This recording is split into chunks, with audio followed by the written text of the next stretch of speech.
So we see a lot of people who are fit in gyms, but unfit in clinics. They are branded unfit, they are branded unhealthy. But in a gym, they seem to be high performing, right? They're able to run a marathon, they're able to lift sensible amounts of weights, and they look awesome. But in a clinic, they are unhealthy, basically on a BMI parameter where the fat percent seems to be high. Now, especially in women, I'm going to break this down for you. It's very interesting. When you see most women I treat are about 80 kgs of weight.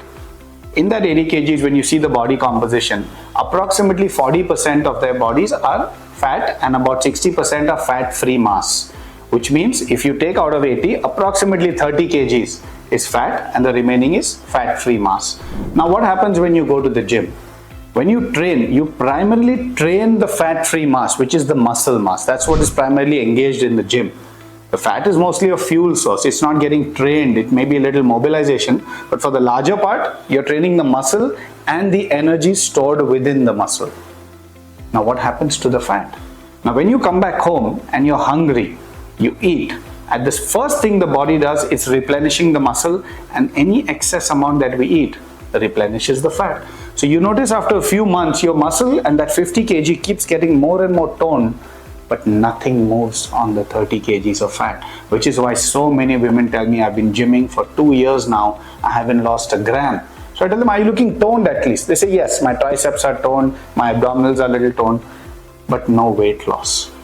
So what's the moral of the story then? Where does fat loss come from? Fat loss does not come in the gym. It comes at home in an off season when you take off from workouts, or that one day in a week where you don't train, you don't eat. So you have to remember that while 50% that muscle 50 kgs has to be fed, the 30 kgs has to be starved.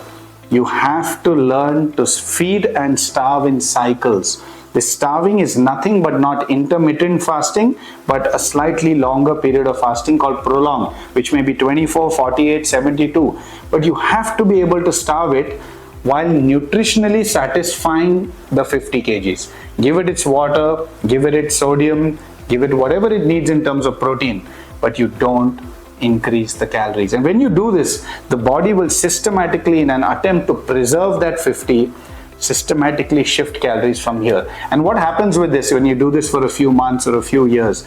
As you keep starving and as you keep training, the body will systematically increase this muscle mass from 50 to 60. That 80 kgs will come to 70. Now suddenly in a 70 kg body, you have almost 75 to 80% of muscle and just 20 to 25% of fat, which is where we want to get to. So when you want to lose fat, the right thing is not keep gymming and training that muscle mass. It is to systematically starve the fat. I hope this is useful. Okay, for those of you who need to get in touch with us, you can always write the comments and we will help you out to get you started with your fasting journey.